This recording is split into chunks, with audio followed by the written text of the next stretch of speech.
আজ আমাদের হৃদয়ের এক অবিস্মরণীয় সঙ্গীতশিল্পী অরিজিৎ সিং একটি ব্যথাজনক ঘোষণা দিলেন।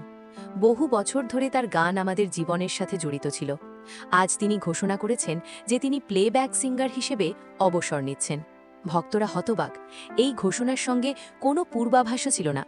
সোশ্যাল মিডিয়ায় তিনি লিখেছেন, এত বছর ধরে যারা আমাকে ভালোবাসা দিয়েছেন তাদের ধন্যবাদ। এখন থেকে আমি নতুন গান গাইব না।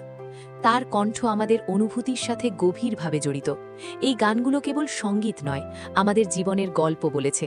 হাসি, দুঃখ, ভালোবাসা সবকিছুর সঙ্গে তার কণ্ঠযুক্ত। আজ আমরা শোকাহত।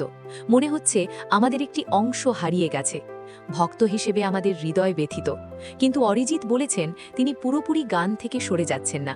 ভবিষ্যতে তিনি নতুনভাবে সৃজনশীল কাজের দিকে মনোযোগ দেবেন। এটি একটি নতুন অধ্যায়ের সূচনা। আমরা যতই শোক পাই, আশা রাখি তার সঙ্গীত আমাদের মধ্যে চিরকাল বেঁচে থাকবে। তার গান আমাদের স্মৃতি, আমাদের অনুভূতি, আমাদের জীবনের অংশ। অরিজিৎ সিং আমাদের হৃদয়ের গান। আজ তিনি প্লেব্যাক থেকে অবসর নিচ্ছেন, কিন্তু তার কণ্ঠ চিরকাল আমাদের সঙ্গে থাকবে। আমরা তাকে কখনো ভুলব না।